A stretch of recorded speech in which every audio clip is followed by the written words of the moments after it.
Welcome back. Now, Stadio has reported a 28% rise in annual core headline earnings per share. This as the private higher education group saw an 8% rise in student enrollment numbers to over 50,000 during the period. A final dividend of just over 15 cents has been declared, representing a 51% jump. Company CEO Chris Vorster joins us with his take on the performance. Chris, thanks so much for your time this afternoon. So the company really doing well, all key metrics trending higher. As we get started, just, contextualize the annual performance for us. Yes, good afternoon, and thank you again for the opportunity. I've said it at our results presentation this morning that Stadio really had another very good year in 2024. We've seen our student numbers increased, as you've indicated. In the second half of the year, we refer to it as the second semester, to show growth of more than 8% and reaching that historical moment for us as an institution to get to over 50,000 students in the end of 2024. So yes, I think a very good year for Stadio overall. We're really emphasizing on doing things better over time, and we're starting to see our efficiencies also coming through. And we'll get to those efficiencies in just a bit. The growth, of course, being driven by both contact and distance learning. Talk to me about that mix, Chris. What are you seeing there, especially in contact learning, considering that we've started seeing steady growth post the pandemic? Yes, we're very excited about our contact learning numbers, especially. We were always a bit nervous what will happen after the COVID-19 pandemic. A lot of thought went into positioning our campuses, and we took the very bold decision to move away from our smaller campuses and really investing in our bigger comprehensive campuses where we can offer students a real full student experience. Obviously, that came with a lot of investment needed, but we are now starting to see the effect and the benefits of that investment with our student or our contact learning student numbers really showing very good growth. Chris, you operate in a very defensive industry. As you know, tertiary education remains quite important, especially as public universities are full. But consumers, of course, under pressure in this current economic environment. How have you been able to retain students in this environment, and also just striking a balance when it comes to fee increases? Yeah, very much so. I think we all know that consumers are under pressure.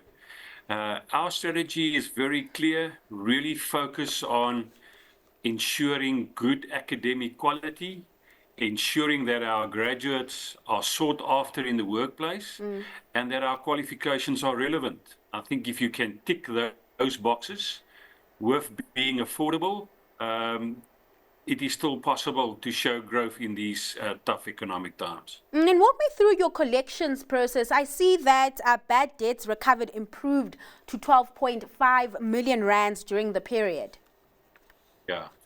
So the last few years, I think not just Stadio, but a lot of businesses came under pressure with consumers really struggling to pay.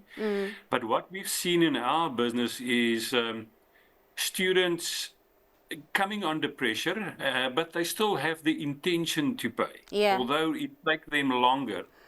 So we see that a typical student, where in the past they took 10 or to 12 months to pay for an academic year, they would now go over to 14 up to 18 months to pay their academic year. So a lot of work going in behind the scenes, especially in our CFO's office, to focus on collections. And we are actually very happy with the progress that we have made in the 24 financial year in this regard. And Chris, you know, at the top you mentioned some measures that have been in place to mitigate higher costs. Let's talk about that for a bit. How has the company been faring when it comes to, you know, maintaining facilities, especially as you are onboarding more contact learners? I mean, there's also issues around employee costs. Yeah. No, we took the decision to move away, as I've already indicated, from our smaller contact learning campuses. Typically, private higher education campuses you will see in an office block with very little sports or other extracurricular facilities. We took the decision to rather have less campuses, but to offer a full comprehensive experience for our students.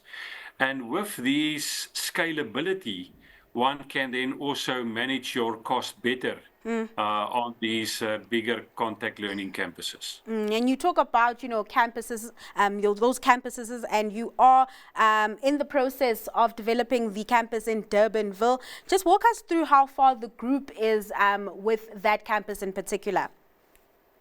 Yeah, it's a very exciting project for us to open a nice comprehensive campus here in the Western Cape.